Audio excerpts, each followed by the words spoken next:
Won't you listen to reason? Will you open your eyes? It's a wonder what you'll find with an open mind. You may be surprised.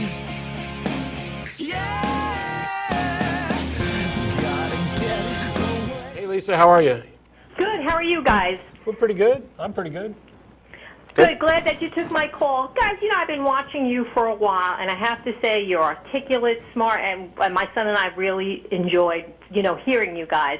But I just often wonder sometimes, and I know that you always have the courtroom scene and, you know, prove it to me beyond a reasonable doubt, and I love that because really it's definitely hard to prove that the existence of God. But I just wanted to say, how do you handle what if you're wrong, knowing how the Christians believe what the consequences really are? Like, it's mind-blowing to me only because I've had my own personal experiences, so God is, you know, definitely real, and it's just amazing. The more I believe, the more he shows me. But then I say, wow, you know, the consequences are real for me. How do you handle that? Or what do you say about that? What if you're wrong? If I'm wrong, then I'm wrong. The big thing is, there's, you know, obviously you have a belief, and so there's a presumption that there's some risk on my part. Right. From where I sit, I'm risking being wrong about every religion, and you're risking being wrong about every religion except yours. And I don't know how much time you've spent worrying about other religions' heavens or hells, but I don't think it's probably very high. And I don't spend any time worrying about anybody's heavens or hells. I live my life. I have sincerely and honestly pursued these things. I used to be a believer. I've looked around, and if it turns out that I die and I'm still alive in some sense, and there was a God, I'd have to know. I can't really answer it because I'd have to know a lot more about that. So the first thing is there'd be a lot of questions. Any God that wants to condemn me to eternal torment and suffering, well, I can't do anything to stop them, but if they're willing to do that, knowing who I am and what kind of life I've led and how I honestly followed the evidence, as far as I can tell, it's their fault that I don't know they exist, and if they want to punish me for that, then they're a moral thug, and I'll be happy to live, you know, in eternal anguish knowing that I'm morally superior to them.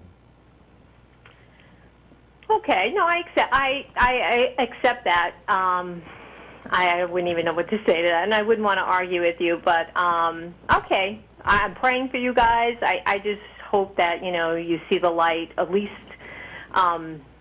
just reconsider maybe at some point. But thank you for taking my call. I appreciate it. Sure, I reconsider all the time, and I'll tell you this because this is kind of what I told my parents, and that's you may be in a similar position, and that's. They believe that there's a God. They believe that God is real. They believe that God answers prayer.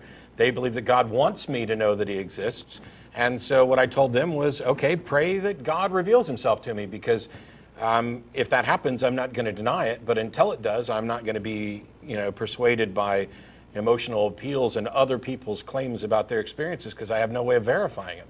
And, you know, to me, it's a big question as to why, you know, why is Saul deserving of a Damascus Road experience, but the rest of us are just kind of, you know, take it on faith. I can't do that. And what I can say is, well, I don't know what would convince me. If there is a God, that God absolutely knows what would convince me and should be capable of doing it, and yet for some reason hasn't done it. Now, that reason could be that he doesn't exist, or it could be that there's some other plan that I'm not privy to. But until such time as it happens, I'm not going to change my mind just because maybe there could. I don't even know how people determined it was possible that there could be a God.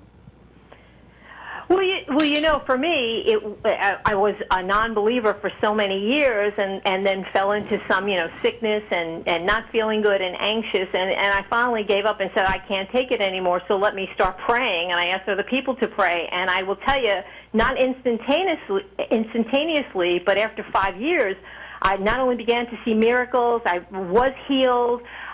He started to reveal himself more and more, to the point where I know him like I know my name is Lisa.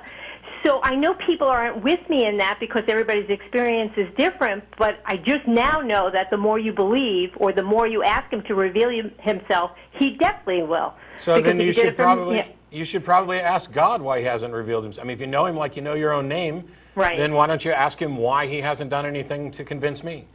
Because I think free will then goes out the window if he does. Why would? Why? No. Do you believe that there's a? Do you believe there's a Satan? Yeah, oh, definitely. Okay.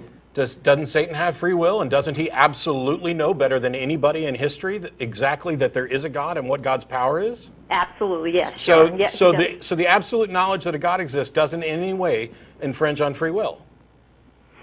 And I find it curious that you went immediately to, I think that would violate free will, instead of, okay, I'll actually ask God and see what he says. Well, no, and you're right. I didn't think of that, but I definitely will do that. I will ask him and say, why do I know and why can't they know? Why does somebody leave the church or leave, having a foundation in Christianity? How come he can't be where I am? Yeah, I will definitely do that. I think that's a good point. If he answers you, call back and let me know what he says. I will, guys. Thanks for taking my call. Thanks, Lisa. Thanks, Lisa. All right. Bye-bye.